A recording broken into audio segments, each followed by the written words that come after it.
Radio Shanghai.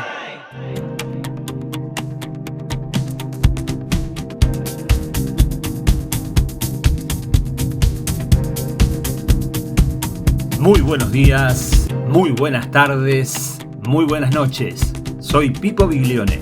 Muy bienvenidos a Radio Shanghai. Este es el episodio 367 de la séptima temporada. Hoy, La Vaca Roja, el Templo y la Venida del Mesías, con César Vidal. Editorial y análisis del Dr. Vidal sobre las tergiversaciones de la escritura y el peligro que acarrea. Ahora también nos puedes encontrar en YouTube y en Telegram. Te invito a escuchar este episodio atentamente. Corría el año 30 después de Cristo, cuando un rabino que había descendido a Jerusalén para celebrar la Pascua visitaba el templo acompañado por sus discípulos. Cargados de ansias nacionalistas, los discípulos del rabino señalaron admirados las características arquitectónicas del templo. Para sorpresa suya, el rabino, en lugar de unirse al entusiasmo de sus discípulos, les indicó de manera tajante que de aquel extraordinario edificio no iba a quedar piedra sobre piedra. A continuación, describió un proceso futuro de deterioro nacional en el que aparecerían nacionalistas llamando a la guerra y dirigentes religiosos extraviados.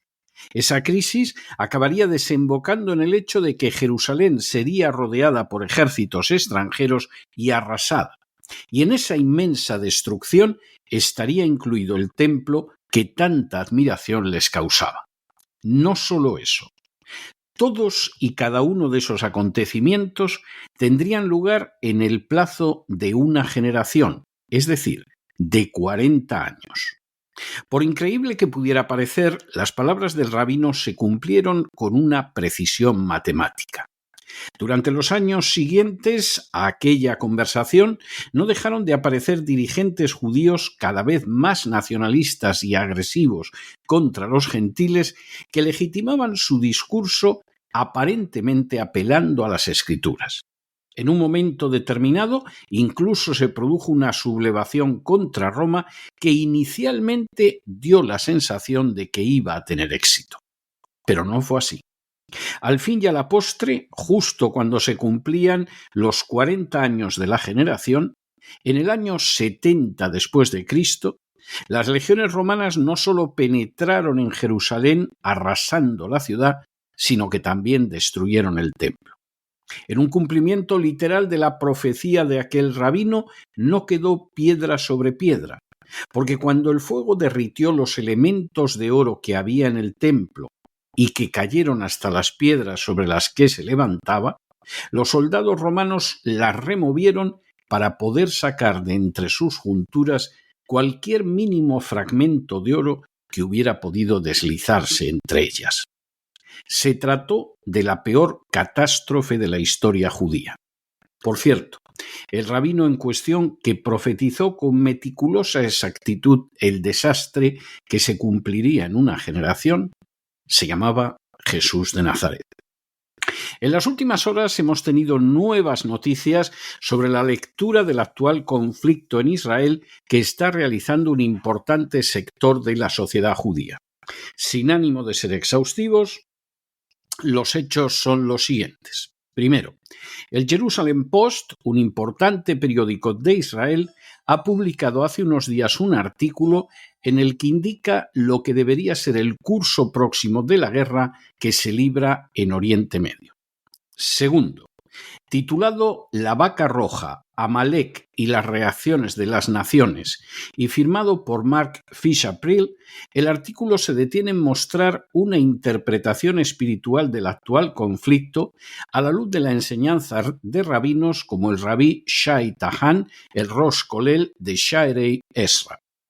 Tercero, el texto señala que estamos en el mes de Nisán, que supuestamente es el de la redención final, ya que en Nisán Israel fue liberado de Egipto y en Nisán tendría que venir el Mesías para la redención final de los judíos. Cuarto, En ese mes de Nisan señala el texto que se leen las 4 Haftarot principales, comenzando con Shekalim y siguiendo con Sajor, donde se recuerda a los judíos que deben exterminar la semilla de Amalek para concluir con la parashá sobre la vaca roja, para Adumá, y después referirse a la santificación del mes de Nisan. Quinto, según esta interpretación judía, el precepto relativo a la vaca roja es un mandato relacionado con las naciones que acosan a los judíos a causa de él. Sexto, el artículo continúa diciendo que desde que comenzó la guerra en Israel se han producido literalmente millares de vídeos relacionados con la vaca roja.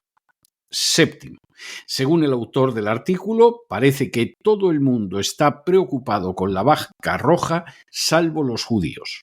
Octavo, de manera bien llamativa, el autor del artículo señala que incluso el portavoz de Hamás, Abu Ubeida, apareció en el día 100 de la guerra para decir que la razón del ataque de octubre había sido el plan de los judíos de traer la vaca roja. Noveno, según el autor del artículo, la razón de todo está en la lectura del Shabbat antes de la lectura referida a la vaca roja. Dicha lectura señala que Amalek es el primero entre las naciones en declarar la guerra contra los judíos y al final, en la guerra final, será destruido.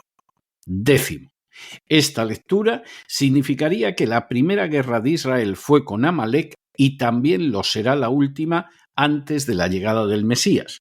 Naturalmente, hay que proceder a identificar quién es Amalek.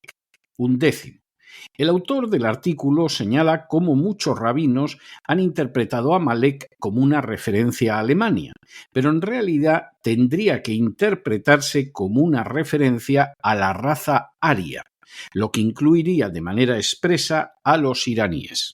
Duodécimo, partiendo de esa interpretación, la última guerra que tiene que librar Israel es contra Amalek, interpretando Amalek como Irán. Décimo tercero, según el mismo artículo, los iraníes de hoy son semejantes a un oso, de acuerdo a la Guemará, porque comen y beben copiosamente igual que un oso, son carnosos como un oso, se dejan crecer el pelo como un oso y nunca descansan como un oso. Incluso la referencia al pelo que se dejan crecer sería, según el artículo, una manera de decir que los proxies de Irán crecen por todas partes y actúan en Oriente Medio. Décimo cuarto, según el artículo, el siguiente sábado, la lectura de la vaca roja enseña que es el único sacrificio que se realiza fuera del recinto del templo y que ese hecho enfurece al mundo gentil. Décimo quinto, según el artículo, la razón de ese enfurecimiento es que los gentiles saben que la mayoría de los judíos no va al monte del templo, lo que ahora se denomina Al-Aqsa, porque no son puros. Sin embargo, esa pureza vendrá cuando los judíos tengan la vaca roja y pasen por el proceso necesario de sacrificarla y purificarse de la impureza. Entonces, todos los judíos podrán entrar en el monte del templo. Décimo sexto, el artículo sigue afirmando que los musulmanes están muy asustados ante esa posibilidad porque saben que la redención tendrá lugar una vez que los judíos entren en el monte del templo y ellos queden condenados para siempre. Décimo séptimo, el artículo afirma que puesto que este evento se encuentra muy cerca, los musulmanes están extremadamente nerviosos y asustados. Décimo octavo, para el autor del artículo, ese miedo de los musulmanes tiene una base sólida, ya que Rambán, un rabino de la Edad Media, enseñó que solo hay 10 vacas rojas a lo largo del tiempo. La primera fue sacrificada por Moisés, la segunda por Esdras, otras 7 lo fueron durante el periodo anterior a la destrucción del templo de Jerusalén y la última estará relacionada con el Mesías. Décimo noveno, el artículo afirma a continuación que Hamás comenzó la guerra precisamente para evitar que los judíos siguieran adelante con el ritual de la vaca roja y que toda la guerra gira en torno al monte del templo. Vigésimo, A continuación, el artículo afirma de manera tajante: todos sabemos que esta última guerra es una guerra religiosa entre las fuerzas malas de Irán, que como explicamos es Amalek, e Israel. Esta guerra religiosa es notablemente sobre el monte del templo, puesto que intentan hacer todo para retrasar la venida del Mesías. Y 21º, el artículo concluye que viene el mes de la redención con la victoria de la nación judía sobre sus enemigos, después de la purificación realizada con la vaca roja y la destrucción de Amalek. La guerra actual que se libra en Gaza ha incluido desde el principio lecturas de carácter religioso. Para algunos es una guerra en la que están justificadas todas las atrocidades posibles, incluida la muerte masiva de niños, porque se libra contra palestinos o contra musulmanes. Para otros es un conflicto vinculado estrechamente con acontecimientos previos a la segunda venida de Cristo. En general, unos y otros son argumentos ridículos y sin base, pero que permiten movilizar el apoyo de gente ignorante. Sin embargo, en la mención de esos aspectos religiosos, los medios han ocultado de manera masiva el lado judío, limitándose la mención de este a algunos medios en Israel. Para ese sector concreto de la sociedad, no solo israelí, sino también judía, la actual guerra es un fenómeno de enorme relevancia porque va unido a la venida del Mesías y al exterminio de Amalek. Estos aspectos se unen en una ceremonia no practicada durante siglos y relacionada con la vaca roja. El sacrificio de la vaca roja, o Pará Adumá, aparece descrito en el libro de los Números, capítulo 19, señalando cómo el animal no debe tener mancha ni defecto ni haber llevado nunca yugo. Sacrificada y quemada fuera del campamento, las cenizas de la vaca se colocaban en un recipiente con agua que servía para lanzar una aspersión sobre la persona y así purificarla. La Mishná judía desarrolló los requisitos de la vaca, señalando que solo 2 pelos negros ya la invalidan y que su nacimiento ha de ser natural, rechazándose, por ejemplo, la cesárea. Todos los que participan en la ceremonia no pueden haber tenido contacto con muertos o cualquier otra forma de impureza, y los materiales para llevarla a cabo tienen que ser de piedra. La ceremonia, además, tiene que tener lugar en el Monte de los Olivos. Como es fácil de suponer, la existencia de una vaca con todo el pelo de un solo color constituye una anomalía biológica, razón por la cual en los últimos tiempos la crianza de esa vaca roja se ha llevado a cabo en Estados Unidos hasta conseguir varios ejemplares destinados a ser enviados a Israel. La vaca roja sería, según estos grupos, el requisito esencial para que los judíos pudieran purificarse y, acto seguido, irrumpir en la explanada del templo, donde se encuentran 2 de los lugares de culto más sagrados del Islam, a fin de ocuparlos y proceder a su demolición. Se puede alegar que se trata de una interpretación de la Biblia totalmente disparatada, pero no cabe la menor duda de que muchísimos judíos creen en ella, incluidos miembros indispensables del gobierno de Netanyahu. Esta circunstancia otorga verosimilitud a lo señalado en el artículo del Jerusalem Post, en el sentido de que el ataque de Hamás estuvo relacionado con el deseo de abortar un intento judío de destruir las mezquitas situadas en la explanada del templo, y también en el de que la guerra está profundamente relacionada con el control del monte del templo. No menos inquietante que esa interpretación del ritual de la vaca roja es la identificación de Amalek con Irán. La Biblia señala de manera clara e indiscutible que Amalek era hijo de Elifaz, quien a su vez era hijo de Esaú, el hermano del patriarca Jacob, que era hijo de Isaac y nieto de Abraham. En otras palabras, Amalek no era un ario, sino un semita, y concretamente descendía de Abraham como los patriarcas Isaac y Jacob. En buena medida, se podía decir que Amalek era un primo del pueblo de Israel. Los amalequitas eran un pueblo semita y nómada que habitaba en el Negev y el Sinaí y que fue exterminado hace siglos por Israel. Sin embargo, la apelación a Amalek ha resultado siempre muy útil a ciertos dirigentes judíos, ya que al estar supuestamente autorizado por Dios su genocidio, permite legitimar otras matanzas similares apelando a que se combate a Amalek. No fue en absoluto casual que Netanyahu afirmara que los palestinos son Amalek, lo que constituye una absoluta falsedad histórica, pero legitima su exterminio final. Y tampoco es casualidad que exista un grupo relevante de sionistas que incluso tienen representación en el gobierno de Netanyahu y que afirman que realmente Amalek son los arios, entendiendo como tales en especial a los iraníes. Semejante pirueta interpretativa sin la menor base en la Biblia permite señalar a Irán como el blanco de un genocidio supuestamente legitimado desde una perspectiva religiosa. La descripción de eventos, trazada con enorme claridad por estos judíos, resulta, desde luego, sumamente inquietante. Primero, tendría lugar el sacrificio de la vaca roja que ya se ha traído desde los Estados Unidos.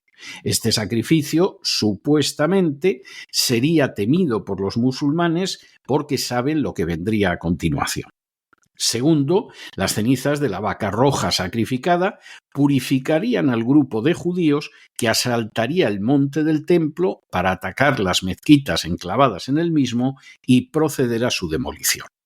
Tercero, de manera simultánea, se desencadenaría una guerra contra Irán que tendría que concluir con el exterminio de los odiados arios. Y cuarto, vendría el Mesías para inaugurar un reino en el que los judíos dominarían el mundo y los gentiles les estarían sometidos o, según otras interpretaciones rabínicas, desaparecerían por completo. El cuarto supuesto podemos descartarlo con toda certeza como algo que no tendrá lugar jamás, pero los tres anteriores pueden llevarse a cabo con unas consecuencias pavorosas que costarían la vida a millones de inocentes. Un ataque contra dos de los lugares más sagrados del Islam provocaría una ola de ira en todo el mundo musulmán que acabaría transformándose en un baño de sangre. Que se considere que un ataque contra Irán con la finalidad de exterminarlo porque es Amalek y que el exterminio de los arios es indispensable para que venga el Mesías son, a la vez, tesis que tienen connotaciones simplemente aterradoras. Finalmente, el plan, lejos de ser el delirio aislado de cuatro locos, puede verse expuesto con entusiasmo en distintos foros. Aparece defendido en el propio Jerusalem Post y cuenta con partidarios en el propio gobierno de Netanyahu. Semejante plan, basado en interpretaciones más que delirantes de la Biblia y en una intolerable visión supremacista, de llevarse a cabo tendría funestas consecuencias no solo para el conjunto del mundo, sino también para los israelíes e incluso para el resto de los judíos. Como si se tratara de una tragedia que se repite una y otra vez, un sector del pueblo judío parece haber caído en una sensación de omnipotencia que le permitiría acometer cualquier plan de furibundo nacionalismo. Al conseguir los fanáticos imponerse sobre el sector del pueblo judío más sensato y partidario del sentido común, esos episodios históricamente siempre han terminado en desastre.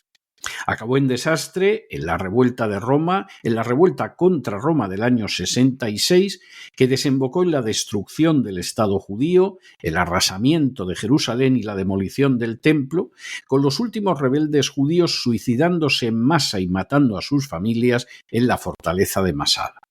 Acabó en desastre en el año 115 con la rebelión de Quitos. Acabó en desastre en el 135 con la revuelta de Bar Kokhba, al que el rabino Akivá proclamó como Mesías. Acabó en desastre con el reino judío de Jazaria, que se extendió durante 4 siglos para acabar en humo y cenizas. Puede, por supuesto, acabar en desastre en el presente Estado de Israel si sobre la sensatez prevalece el fanatismo religioso, si sobre los valores democráticos prevalece la idea de supremacía racial, Si sobre la búsqueda de soluciones pacíficas a los conflictos prevalece la tesis de que la paz vendrá solo con el exterminio de los enemigos. Si prevalece sobre la justicia el desprecio hacia los otros pueblos como colectivos inferiores, y si sobre la decencia prevalece la legitimación del genocidio contra Amalek, un comodín para legitimar la matanza en masa, y además sobre un pueblo cuya identidad se cambia según conveniencias. La historia está repleta de lecciones al respecto, y en ella ocupa un lugar muy especial aquella profecía de Jesús que indicó cómo de las magníficas construcciones del templo no quedaría piedra sobre piedra en el espacio de una generación. Una profecía que, por cierto, se cumplió con una exactitud sobrecogedora. Pero no se dejen llevar por el desánimo o la frustración, y es que a pesar de que los poderosos muchas veces parecen gigantes, es solo porque se les contempla de rodillas, y ya va siendo hora de ponerse en pie. Radio Shanghai. Estamos de regreso después de ese editorial que hemos dedicado al ritual de la vaca roja. Bueno, esto del ritual de la vaca roja, si se limitara al aspecto religioso judío, hombre, no solo no le dedicaríamos un editorial, sino que ni lo mencionaríamos. Ustedes saben que nosotros respetamos puntillosamente las creencias y las prácticas religiosas de cualquiera o el que no las tenga, en la medida en que no influyan en la vida de los demás. De manera que si alguien decide que comer carne de cerdo es espantoso, porque es judío, o porque es musulmán, o porque es adventista del séptimo día, pues eso es cuestión suya. No nos vamos a poner a ridiculizarlos cantando las excelencias del cochinillo asado o del jamón ibérico. No, es una práctica religiosa. Nosotros las respetamos totalmente, como respetamos algunas en las que incluso podemos sentir hasta cierto reparo hacia ellas. Es algo en lo que no entramos. Sí entramos cuando determinadas interpretaciones o determinadas actuaciones religiosas efectivamente sí repercuten en la vida de los demás. Nos trae sin cuidado que los sacerdotes tengan un voto de celibato. Luego pensaremos sobre él lo que queramos. Ahora, sí nos parece intolerable que esos sacerdotes puedan cometer abusos sexuales de niños y que el obispo los cubra. Eso sí que es intolerable. No por cuestiones en sí religiosas, sino porque estamos hablando de gente que tiene una cosmovisión religiosa que, insistimos, nos parece respetable, pero de pronto esa cosmovisión acaba llegando a otros lados. En el caso de la vaca roja sucede lo mismo. El ritual de la vaca roja es un ritual que lleva sin practicarse la intemerata de años, por razones obvias, entre otras cosas, que es muy difícil dar con una vaca que no tenga ni siquiera un pelo negro ni un pelo blanco, sino que toda sea roja, porque además era un ritual que estaba vinculado a las prácticas del templo, aunque la vaca se sacrificara fuera del templo, y el templo fue destruido, según la propia profecía de Jesús, cuando se cumplió una generación de esa profecía de Jesús. Jesús dio esa profecía en el año 30, el templo se destruyó justo a los 40 años que dura una generación en la Biblia, en el año 70 después de Cristo, y claro, este ritual como otros pues no se han podido seguir practicando. Pero de pronto, como hay gente que ha decidido que va a ayudar al Mesías a que vuelva, pues efectivamente se produce toda una concatenación de disparates teológicos. Es decir, la vaca roja, cuando se sacrificaba y se mezclaba en un recipiente las cenizas con agua limpia, implicaba que si se arrojaba ese agua con las cenizas de la vaca roja sobre una persona, quedaba purificada.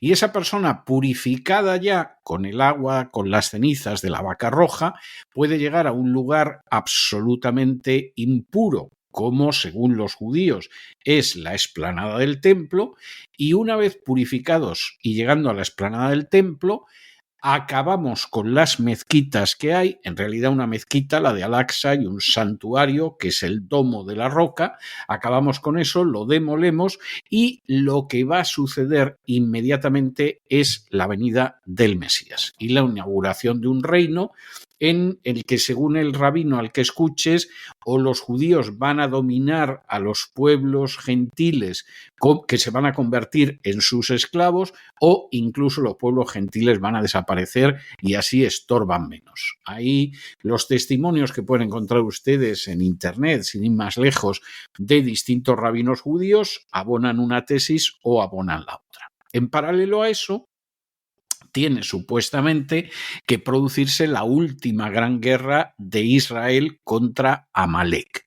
Claro, el problema es que Amalek desapareció hace muchos siglos. Y además, Amalek era un pueblo que vivía en la zona del Negev y de la península del Sinaí y que eran parientes estrechísimos de los mismos israelitas. Es decir, Abraham tuvo un hijo que se llamaba Isaac, Isaac tuvo un hijo que se llamaba Jacob y otro que se llamaba Esaú, además eran gemelos, y se da la circunstancia de que uno de los descendientes de Esaú fue Amalek, del que descienden los amalecitas o amalequitas. Lo pueden encontrar de las dos formas en las versiones de la Biblia. Esta gente desapareció, pero eran semitas, y semitas totalmente vinculados por razones de sangre a los propios israelitas. Bien, como aparece la orden de exterminar hasta el último de los hijos de Amalek, claro, esto es fantástico cuando de pronto a algunos judíos se les ha ocurrido lo maravilloso que sería exterminar hasta el último de los miembros de un grupo al que consideran enemigo. Porque claro, se supone que serían Amalek. Uno dirá, pero hombre, ¿cómo van a ser Amalek si Amalek desapareció hace siglos y además eran parientes, eran semitas? Bueno, pues que sepan ustedes que Amalek han decidido que son los arios y de manera muy expresa Irán. De manera que aquí ya lo tenemos claro, vamos a exterminar a Irán hasta el último hombre, mujer y niño, porque es Amalek.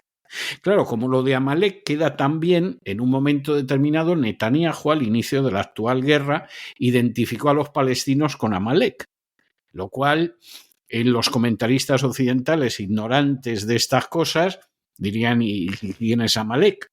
Y los que sabemos lo que hay, dijimos, o sea, este está dispuesto a exterminar a todos, hombres, mujeres y niños. Los palestinos no son arios, como seguramente sabrán ustedes. Los iraníes sí son arios, pero los palestinos no lo son. Pero era igual, los habían convertido en Amalek y esa era la carta blanca para el exterminio. Claro, como ustedes se pueden imaginar, de los puntos que se desarrollan desde esta visión, y esto no son 4 pirados, aparece un artículo en el Jerusalem Post. Esto es como si apareciera un artículo semejante en El País o en El Mundo, en España. Estás hablando de un medio que además tiene una proyección internacional, seguramente es el medio de Israel con más proyección internacional. Ha habido épocas en el pasado en que yo mismo era suscriptor del Jerusalem Post en su momento y lo leía con enorme interés, porque me parecía un medio muy interesante y lo sigue siendo. Pero el artículo aparece como un artículo absolutamente justificado. Y claro, lo que aparece es muy inquietante. Primero nos traemos la vaca roja, que además la hemos producido en Estados Unidos, porque parece ser que es el único sitio donde han conseguido una vaca roja que no tenga un solo pelo que no sea rojo. Bueno, esto es una historia de carácter ritual religiosa, allá cada cual. Bueno, sacrificamos la vaca roja y llevamos a cabo el ritual de purificación. Bueno, pues muy bien, que lo disfrute. Tercero, como estamos purificados, irrumpimos en la explanada del templo y arrasamos las mezquitas. No, ojo, que esto ya es más serio. Porque si arrasan las mezquitas que hay en la explanada del templo, se puede producir una reacción en el mundo islámico que sería verdaderamente un baño de sangre. Esto es como pretender que de pronto alguien llega a Italia y entra en el Vaticano y arrasa el Vaticano y vuela la Basílica de San Pedro. Y que no se va a producir ninguna reacción de los católicos del mundo. Cuarto aspecto, después de la destrucción de las mezquitas, etcétera, o al mismo tiempo atacamos a Irán hasta su exterminio porque es Amalek. Bueno, esto implica un baño de sangre también, añadido simultáneo, escandaloso. Final, viene el Mesías. Eso con seguridad no. O sea, den ustedes por seguro que ni va a venir el Mesías con esto, ni se va a implantar un reino mesiánico de los judíos sobre el resto de la humanidad. Eso son pamemas, eso son pavadas judaicas. Pero el resto, desgraciadamente, se puede cumplir. Y lo que eso significaría es terrible. De hecho, una de las preocupaciones del Shin Bet, que es uno de los grandes servicios de inteligencia de Israel y además tiene que mantener la seguridad, pues es controlar a este tipo de grupos para que no haga una locura en el monte del templo. Claro, como en estos momentos están en el gobierno de Netanyahu, que también ha decidido que va a exterminar a Amalek, pues estamos viviendo una situación peligrosísima. Aquí, desgraciadamente, el fanatismo religioso no va solo en una dirección. Y desgraciadamente no es algo que no tenga antecedentes en la historia del pueblo judío. En la historia del pueblo judío, desgraciadamente, ha habido procesos en que los demagogos, generalmente de contenido religioso, pero también político, acababan arrastrando a la nación al desastre. Con judíos sensatos que decían, ojo que esto va a acabar como el Rosario de la Aurora, ojo que aquí no va a quedar nada. Pero finalmente se imponían y llevaban a la nación al desastre.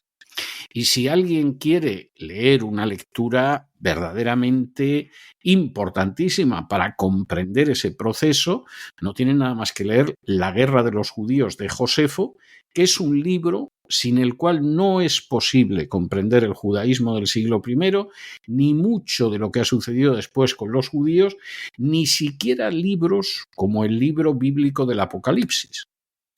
Y esto es algo importante y no me voy a desviar. En fin, los que quieran estudiar estas cosas ya saben que se pueden apuntar a los cursos de Teshuvá, pero en cualquiera de los casos no cabe la menor duda de que aquí hay una situación potencialmente peligrosa en la que el fanatismo religioso y la tergiversación de las escrituras tienen un papel tremendo y que históricamente hay precedentes de que eso acaba siempre, no sé si es muy oportuno hablando de judíos, pero acaba siempre como el Rosario de la Aurora. Así concluimos el programa de hoy. Recordá que podés seguirnos en Facebook e Instagram, dejanos tus comentarios y si te gusta, compartilo. Te invitamos, Dios mediante, a escuchar nuestro próximo episodio. Que Dios te bendiga.